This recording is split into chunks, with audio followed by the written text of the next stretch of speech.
এবং আমরা দেখছি যে দর্শক এই মুহূর্তে রয়েছি ঢাকা ৮ আসনের মিলেনিয়াম ইউনিভার্সিটি যে ভোট কেন্দ্র রয়েছে, ঠিক এই ভোট কেন্দ্রে কিন্তু যে প্রিজাইডিং অফিসার রয়েছে এবং অর্থাৎ প্রিজাইডিং অফিসার এবং একটা ভুলবশত স্বাক্ষরকে ঘিরে কিন্তু এই মুহূর্তে ছুটে এসেছেন মির্জা আব্বাস।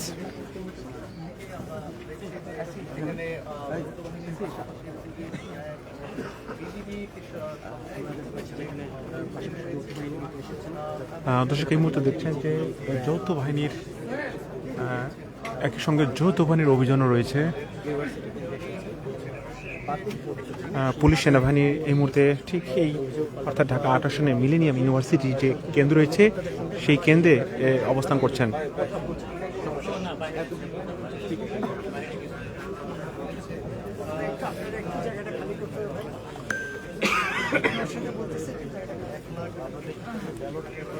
দর্শক এই মুহূর্তে ঢাকা ৮ আসনে টান টান উত্তেজনা আপনারা যেমনটা দেখছেন, সেনাবাহিনী এবং পুলিশ এই মুহূর্তে ঢাকা ৮ আসনে অবস্থান করছেন।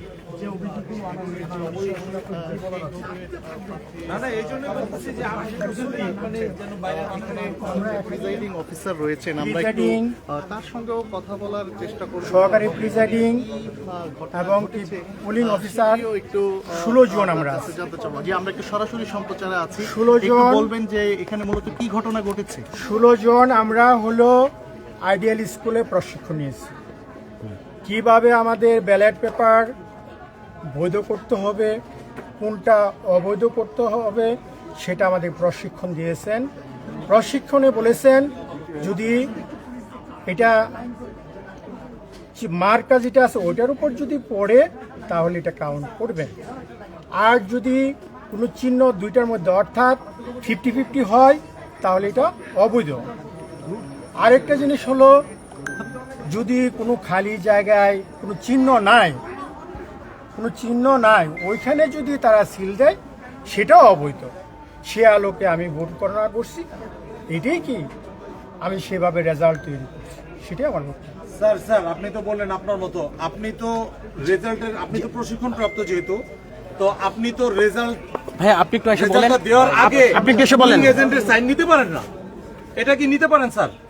আপনি যেহেতু প্রশিক্ষণ প্রাপ্ত, আপনি রেজাল্ট ফলাফল দেওয়ার আগে আপনি তো কারো সাইন নিতে পারেন না, কেন আপনি রেজাল্ট দেওয়ার আগে সাইনটা নিয়ে নিছেন? এটা তো প্রশিক্ষণ না। আচ্ছা, এই যে এটার উত্তরে কি আছে আপনার বলার? এই অভিযোগের আমাদের প্রায় 70-80টা কাগজ আছে, সেখানে হলো আমরা ফর্ম উপরে যে কভার পেজগুলো খাম আছে ওখানে সিগনেচার করেছি, রেজাল্ট দেওয়ার পরে আমরা সিগনেচার করেছি।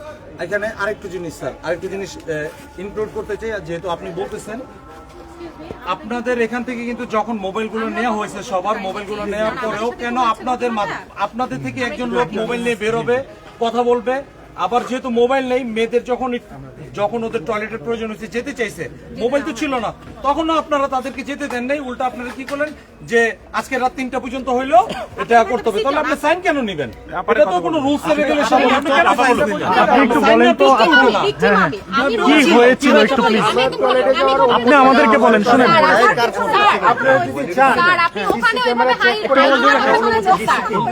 আপনি বলতেছেন সাইন নেন নাই, রেজাল্ট পাবলিশ হওয়ার আগে সাইন নেন নাই, জাস্ট এতটুকু বলেন। রেজাল্ট পাবলিশ হওয়ার আগে সাইন নেন নাই, এতটুকু বলেন।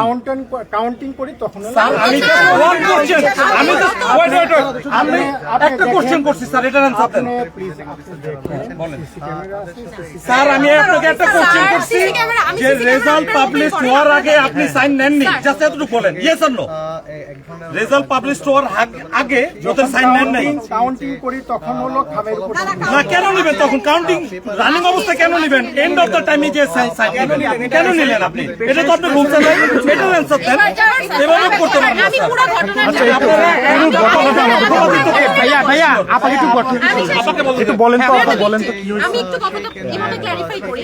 উনি হচ্ছে আমরা যখন সকালে ভোট গণনা করি তখন হচ্ছে উনি মাঝখান দিয়ে একবার এসে আমাদের একটা সিগনেচার নেওয়ার ট্রাই করেছিলেন, সেটা রেজাল্ট শিট ছিল। হ্যাঁ, তো সেখানে আমি একটা কথা বলেছিলাম যে রেজাল্ট শিটে আমি তখনই সিগনেচার করব যখন আমার হাতে রেজাল্টটা আসবে, কারণ এটাই রুলস, এইভাবেই আমাদেরকে রুলস রেগুলেটেড করা হয়েছে। তো এই কথা বলার পর উনি আমাকে বলে কি এখানে অনেক সিগনেচার করতে হবে, ইভেন ওনার প্রিজাইডিং অফিসার যিনি সাথে ছিলেন উনি এই কথা বলছেন, মানে আমাকে ফোর্স করা হয়েছিল সকালবেলা। তখন আমি এবং আমাদের যিনি আরো প্রার্থীরা ছিলেন, মানে পুলিং এজেন্টরা ছিলেন, তারা সবাই বলছে যে রাত্রে যদি 3টাও বাজে, কথাটা আমার মুখ থেকে আসছে, যে রাত যদি 3টাও বাজে আমি রেজাল্ট শিট হাতে নিয়ে তারপরে আমি রেজাল্ট শিটে একটা সিগনেচার করব, এইটা আমি বলেছি, আমি শেষ করে তারপর সিগনেচারটা করব। ইন দ্য মিন টাইম তো ওনারা তো এই কথাটা শুনলো। তারপরে হচ্ছে আমরা যখন ব্যালট গণনা শুরু করি, গণনা শুরুর সময় আমাদের পুলিং এজেন্টের তো দুইটা কাজ থাকবে, একটা হচ্ছে আমাদের কয়টা ভোট বাতিল হচ্ছে বা আমাদের পুরো কাউন্টিং এ একটা আমাদের একটা ফোকাস রাখতে হবে, তাই না? ওই ফোকাসের মাঝখানে একজনকে ধরে ধরে ওনার সহকারী প্রিজাইডিং অফিসার তিনি হচ্ছে ওখানে খুব সুন্দর করে আমাদেরকে বলে কি আপা খামগুলোতে আপনারা সিগনেচার করে ফেলেন, এবং আমাদের 2-3টা পেপারস আছে ওগুলো আপনারা একটু সিগনেচার করে ফেলেন, কারণ এগুলো অনেকগুলো। তো এইখানে আমি ওনাকে আরো একবার সতর্ক করেছি যে আমি কিন্তু রেজাল্ট শিটে সাইন করব না, আমার জায়গা থেকে এটা আমি ক্লারিফাই করেছি। তখন আমি যখন পড়া শুরু করি, আমি সরকারি কাগজ, সত্যি কথা বলতে আমাদের এই অপারগতা আছে, ওই সরকারি কাগজ সম্পর্কে আমাদের আইডিয়া নেই, রেজাল্ট শিট ঠিক কেমন হয় ওরকম আইডিয়া আমার ছিল না। তা ওনারা আমি 2-3টা পেপারসে ওনাদেরকে আমি কোয়েশ্চেন করছিলাম যে এই পেপারটা কিসের, আমাকে রেজাল্ট শিট আমি যেটা এখন মিলিয়ে দেখলাম, রেজাল্ট শিট দেখে ওনার সহকারী প্রিজাইডিং অফিসার আমাকে বলে যে এটা আপা প্রার্থিতার একটা আপনাদের হচ্ছে এটা এখানে জাস্ট একটা সিগনেচার লাগবে যে আপনারা প্রেজেন্ট ছিলেন কাউন্টিং এ, এইটা এই কথাটা উনি আমাকে ওইখানে বলেছেন, উনি আমার পাশেই বসা ছিল, যেটা আপনি সিসি ক্যামেরায় দেখতে পারবেন। এই কথা বলার পর উনি তো আমার কাউন্টিং এ ওইখানে আমার সিগনেচারটা ওনারা নিয়ে নেন, অবগত করা হয়নি কিন্তু আমার রেজাল্ট শিটের ব্যাপারটা। তো ওনাকে মোটামুটি রেজাল্ট আমি দেখেছি, রেজাল্ট কাউন্ট শেষ, উনি রেজাল্টের সবকিছু রেডি করে ফেলছেন, উনি সবকিছু হচ্ছে খামের মধ্যে করে ফেলছেন, ডেভেলপ করে ফেলেছেন। ওই মোমেন্টে আমি স্যারকে চেয়ে বলি যে স্যার এখন তো মোটামুটি অনেকক্ষণ সময় চলে গেছে, আমরা তো ওয়াশরুমে যেতে পারি না, গণনার মাঝখানে ওনারা আমাকে ওয়াশরুম বা কিছুতেই যেতে দেয়নি। ওকে ইটস ওকে স্যার, আমাদেরকে আপনারা প্লিজ রেজাল্ট শিটটা দিয়ে দেন, আমরা চলে যাই। উনি তখন আমাকে বলে আপনি না বলছিলেন যে রাত 3টা পর্যন্ত আপনি ভোট গণনায় থাকতে পারবেন, সো এখন আপনি এরকম করছেন কেন, সিট হিয়ার, 3টা বাজলেও আপনি এখানে থাকতে হবে। উনি আমাকে এই কথাগুলো বসাই দিয়েছেন, আমি তারপর ওনাকে কোনো কিছু বলি নাই। ওই মোমেন্টে ওনার একজন সহকারী প্রিজাইডিং অফিসার, আপনারা তো সবাই জানেন যে সহকারী প্রিজাইডিং অফিসারের গণনা রুমে বা আমি পুলিং এজেন্ট, আমাদের কারোই ওখানে মোবাইল নিয়ে এখতিয়ার নেই। ওইখানে পুলিশও কিন্তু ছিলেন, পুলিশের নাম ছিল হচ্ছে মুজিব, আমি যতটুকু একদম ক্লারিফাই করি, আর সহকারী মুজিবর, হ্যাঁ, আর সহকারী প্রিজাইডিং অফিসারের নাম ছিল হচ্ছে মোহাম্মদ মাসুদ রানা। হ্যাঁ, তিনি হঠাৎ করে তার একটা ফোন আসেন, তিনি ফোনটা ধরেন, তিনি কথা বলা শুরু করেছেন। ওই মোমেন্টে আমি যখন বলি পুলিশকে যে আপনার ওনার তো মোবাইল অ্যালাউড না, তখন পুলিশ আগে ওনাকে থামায় যে আপনি ফোনটা রেখে দেন, আর আমাকে বলে আপা বাদ দেন, এটা কোনো বিষয় না। আমি মাসুদ রানা যে ওনার নামটা, এটা আমার নিতেও আমার কষ্ট হয়েছে, মানে আমি তাকে আস্ক করছি যে আপনার নামটা কি আমাকে একটু বলেন, আমি আইডেন্টিফাই করে রাখবো। ওই মোমেন্টে তিনি হাসছেন, তার সহকারী প্রিজাইডিং অফিসার যিনি মোহাম্মদ মাসুদ রানা, তারা হাসাহাসি করে আমাকে বলেন আর উনি বলে আরে আপনি নামটা দিয়ে দেন না, সমস্যা কি, দেন আমাকে। তিনি তার নামটা দেয়। তো এখানে তারা ফোন নিয়ে ঢুকেছেন, সেটা যে তাদের অনেক বড় একটা অপরাধ, এই জিনিসটা পুরোপুরি নেগলিজিবল হয়ে গেছে, এখানে এই কথাগুলো ওইভাবে হাইলাইটেড হয়নি। তার উপর দিয়ে আরেকটু যদি ক্ল্যারিফাই করি, আমাদেরকে আমি যতটুকু শুনেছি যে গণনার সময় আমরা একটু ওয়াশরুমে যেতে পারি, কারণ সেই 5টা থেকে 8টা পর্যন্ত আমরা একটা রুমে আছি, ওই কাজটা আমাদের পসিবল ছিল। একজন প্রার্থীকে তিনি শুধু যেতে দিয়েছিলেন, সেটাও তার সাথে সাথে আরেকজনকে বের করছেন। গণনার সময় আমরা যতটুকু জানি মানে সবাইকে ভিতরে থাকতে হবে, আদারওয়াইজ সব 2-1 বের হইতে পারলে পারমিশন সবার জন্য হবে। ওনাদের পুলিং অফিসার 2জন ঠিকই বের হয়েছেন ওয়াশরুমের জন্য, কিন্তু যখন আমরা এই পারমিশনটা চেয়েছি তখন তারা বলেছেন যে না, এটা পসিবল না। আর এরপরও আমরা যে অবজেকশন গুলো দিয়েছি বাতিল ভোটে, যে আমাদের ভোট হচ্ছে এইখানে ধানের শীষের ভোটটা ছিল, হ্যাঁ, ঠিক তার পাশে ফাঁকা রেখে দিচ্ছে। তো আমরা এই পর্যন্ত, মানে আমি যেটুকু জানি যে এই পুরোটা যদি ফাঁকা থাকে, এই পুরো জায়গাটা বা একটা রো পুরোটা ফাঁকা, তার মানে কি পুরোটা রো একটা কাউন্ট হবে। তো অনেক প্রার্থী যেটা বুঝে নাই তারা হচ্ছে এখানে সিল করেছে এবং সেই বিষয়টা যদি আমি আরেকটু ক্ল্যারিফাই করি, এটা শুধু আমাদেরটা না, ম্যাক্সিমামটাতে বিএনপির ক্ষেত্রে এটা হয়েছে, মানে ধানের শীষের ক্ষেত্রে এই ভোটটাই বাতিল হয়েছে। তো ভোট বাতিল যেগুলো হয়েছে প্রায় 25টা আমাদের ক্ষেত্রে 25টা ভোট বাতিল হয়েছে, এর মধ্যে 2টা শাপলা করি, তাও তাদের সিল ছিল, সিগনেচার ছিল না এই জন্য, আর বাকি 23টাই হচ্ছে আমাদের বাতিল হয়েছে জাস্ট একটা কারণে, যে আমাদের ভোটটা এই পাশে পড়েছে, এই পাশে পড়ে নাই। এইটা হচ্ছে একটা রিজন। এটা তো ইসির সমস্যা, এটা তো ইসি সমস্যা না। এখানে আমি ওনাকে কিছু বলছিলাম না, আমি ওনাকে জাস্ট এটা জানতে চাচ্ছিলাম। আমি এই জিনিসটাকে এখনই প্রোটেস্ট করতে চাই। আমি বলি আমি প্রোটেস্ট করতে চাই এখন, কারণ আমাকে এখন বের হইতে হবে, এখন এটা বলতে হবে। আদারওয়াইজ আমি বিষয়টাকে পরে কিভাবে কেউ বলবো, আপনারা আমাকে রেজাল্ট শিটে সিগনেচার নিয়ে নিলে আমি পরে এটা নিয়ে কোনো কথা বললে আমার এটা ভ্যালিড না। তো উনি আমাকে তখন বলছে আপনারা এখান থেকে কোথাও বের হতে পারবেন না, কারণ এখানে এটা এখতিয়ার নাই। তো আমি আপনাকে অবজেকশন দেওয়ার জন্য হইলো তো আমাকে বের হইতে হইতো, সেইটাও পারমিটেড না। আবার অবজেকশন আমি বের হয়ে দিছি, তখন আমাকে বলে আপনি তো রেজাল্ট শিটে সিগনেচার করে ফেলছেন, এটাও এখন আর ভ্যালিড হবে না। তাহলে আমরা অবজেকশনটা দিব কোথায়? আপা একটু এই সিস্টেমটা সব যে রেজাল্ট শিটটা তৈরি হয়েছে সেখানে ফলাফলটা কি আপা একটু যেটা হ্যাঁ যেটা আমরা তৈরি একটু হয়েছে ফলাফলটা জানতে চাচ্ছি। ফলাফল হচ্ছে পক্ষের আসলে পক্ষপাতিত্ব আমরা একটু শুনি এটাই আমরা বুঝতেছি। ওনারা একটা পক্ষের পক্ষপাতিত্ব করতেছে। আরেকটা কথা বলি, প্রার্থীর পোলিং এজেন্ট ওখানে 4 জন ছিল, তো 4 জনকে চারটা পেপার দেওয়ার কথা ছিল, তিনি এটা দেননি। তিনি আমাদেরকে একটা দিয়ে বলছে আপনারা ছবি তুলে নেন। আমি বলছি আমার কাছে মোবাইল কোথায়? উনি বলে এটা আপনাদের বিষয়, আপনারা জান পাই। উনি মোবাইলও ঝামেলা আপা একটু ওইটা ওই যে রেজাল্ট শিটটা তৈরি হয়েছে ওইটা আমাদের কাছে নাই, তো আমাকে দেয়াই হয় না, উনি দেয় হয় না দেন না রেজাল্ট দেওয়া হয়েছে, আপনার কাছে দেওয়া হয়েছে তো রেজাল্ট। রেজাল্টটা কি আপনার কাছে কি রেজাল্টটা আছে? কি আসছে? রেজাল্টটা একটু জানান। আমরা এই মুহূর্তে দেখছি যে বিএনপির পোলিং এজেন্ট প্রিজাইডিং অফিসারের বিরুদ্ধে বেশ কিছু অভিযোগ দিয়েছে এবং আমরা অভিযোগের বিষয়গুলো শুনেছি এবং এই রেজাল্ট মুহূর্তে হলো আমরা কাছি ফুট পেয়েছে 2টি, মোটর গাড়ি 1টি, মোমবাতি 1টি, হাত পাকা 4টি, কাস্তে 1টি, দানের শীষ 487টি, শাপলাকলি 568টি, টাক 60টি, কলম কোনো বুট পায় নাই, লাঙ্গল 4টি, ছড়ি 1টি, মোট 1076টি ভোট হলো বৈধ হয়েছে। এর মধ্যে 27টি ভোট হলো বাতিল হয়েছে। আচ্ছা এই 27টি ভোটের মধ্যে এই ঝামেলাটা কি 27টি ভোট নিয়ে শুধু কি 27টি ভোট নিয়ে ঝামেলা হ্যাঁ, এই অভিযোগটা এখন তাদের যে অভিযোগটা হলো তারা এমন জায়গায় কোনো যে ব্যালট পেপার আছে এমন জায়গায় সিগনেচার সিল দিছে যেখানে কোনো মার্কা নাই। এটা কি 27টি ভোট এই যে 87টার মধ্যে 27 কেন্দ্রের নাকি শুধু পুরুষ ভোটার আমরা মহিলা কোনটা মহিলা ভোটার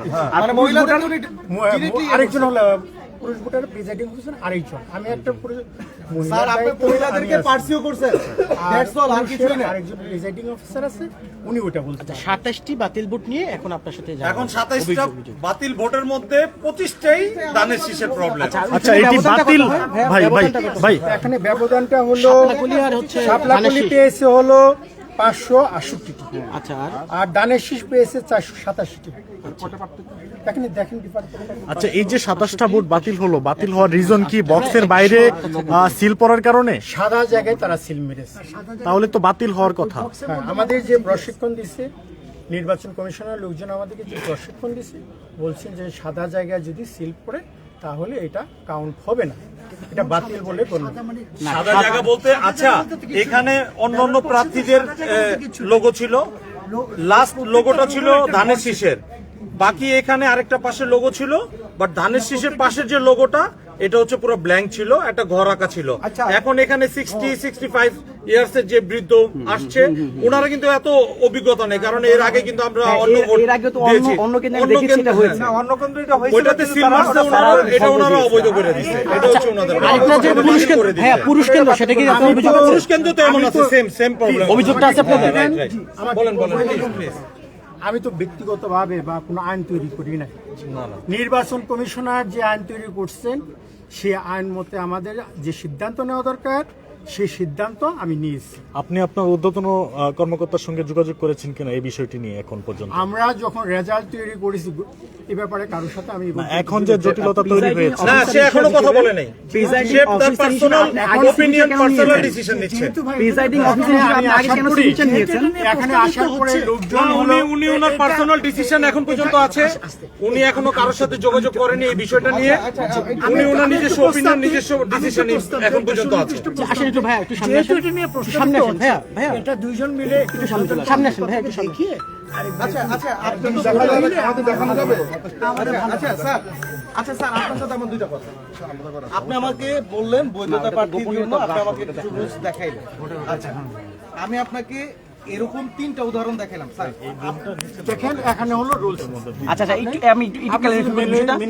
এই বিষয়টা কি আছে যে মানে প্রার্থী ভোট এখানে আছে, যদি পাশে আপনার ফাঁকা থাকে, ফাঁকা জায়গা দিলে এটা বাতিল বলে গণ্য হবে, এরকম কি হয়েছে? আমরা তাদের যারা প্রশিক্ষণ দিয়েছি তাদেরকে না না, তখন বলবেন না, আমি হলো যে তারা আমাদেরকে বলেছে, না না, এটা যেহেতু তারা আমাদেরকে বলেছে আমি তো তাদের উদ্দেশ্যে না, আমার কথা হচ্ছে রুলস বলতে যদি আছে, যদি লেখা থাকে, যদি পাশে ব্ল্যাঙ্ক থাকলে ওটা সিল দিলে কি এটা হবে কি হবে না? আমরা চাই আপনার থেকে সুষ্ঠু জিনিসটা আমরা চাই। আপনি এটা নিয়ে কথা বলেন, আপনার উপর যারা সিনিয়র, আপনাদের যারা ট্রেনিং দিয়েছে তাদের সাথে কথাবার্তা বলে আমাদের এই যে প্রবলেমটা আছে এই প্রবলেমটা সলভ করে দেন। দ্যাটস অল, আর কিছুই না এখানে। আমরা তো কারোর সাথে মারামারি ঝগড়া বা কারোর সাথে যুদ্ধ করার জন্য আসিনি। এটা নির্বাচন হয়েছে, একজন না একজন বসবেই। আমরা সেটা মেনে নিই। এখানে কি কোথাও লেখা আছে যে বরাবর ফাঁকা জায়গাটার মধ্যে ধরেন কোনো প্রার্থীর নাম নেই, কোনো কিছু নেই, দাগে আপনারা কাটেনও নাই, এটা আপনারা ইসিতে যেটা মন চায় সেটা করছেন? আচ্ছা, করছেন, আলহামদুলিল্লাহ, আপনাদের অনেক ভালো কাজ করছেন। আচ্ছা, এখন এই জায়গাটা ফাঁকা আছে, এখানে আপনার অন্য কোনো দলের প্রতীকও নাই, আপনি এখান থেকে আমাকে দেখাইতেও পারতেছেন না যে অন্য কোনো দলের প্রতীক না থাকলে ওই জায়গাটাতে দিলে এটা বৈধ হবে না, এটা অবৈধ হবে। তাহলে এই লাইনটা আমাকে একটু দেখাই দেন, তাহলে আমরা এখানে থেকে চলে যাবো। আর যদি না দিতে পারেন তাহলে স্যার আপনি আপনার ঊর্ধ্বতন কর্মকর্তার সাথে কথা বলে আমার এই 25টা ভোট আপনি কাউন্ট করাই দ্যাটস নরমাল জিনিস। একটা নতুন নরমাল জি ভাই, এই জায়গাটা ফাঁকা রাখাই হচ্ছে পার্টি আপনার পান নাই, দ্যাট মিন্স এটা আমাদের জায়গা। আমি তো নির্বাচন কমিশনের কথা অনুসারে আমি চলছি। তারা আমাদেরকে যেভাবে ইনস্ট্রাকশন দিচ্ছেন সেভাবে আমাদের গন্তি হবে। এখন যদি নির্বাচন কমিশনার মনে করেন যে খালি জায়গায় যেখানে আছে এটা বৈধ ভোট, নির্বাচন কমিশনার যদি মনে করে তাহলে বৈধ এখানে আমার একটা হবে। কথা। ওকে, উনি আর আমাকে যদি আমাদেরকে বলে দিলেন আর যদি এটা, ঠিক কি না? হ্যাঁ, উনি আমাদের আমি যেহেতু নির্বাচন কমিশনার কাছে চাই, আমাকে বলতে দেন। নির্বাচন কমিশনার যেহেতু আমাদেরকে এইভাবে ইনস্ট্রাকশন দিচ্ছে, এর বাইরে তো আমি যেতে পারি না। যদি এর বাইরে যাই তাহলে তো আমি নিয়ম ভায়োলেট করলাম। না, অলরেডি তো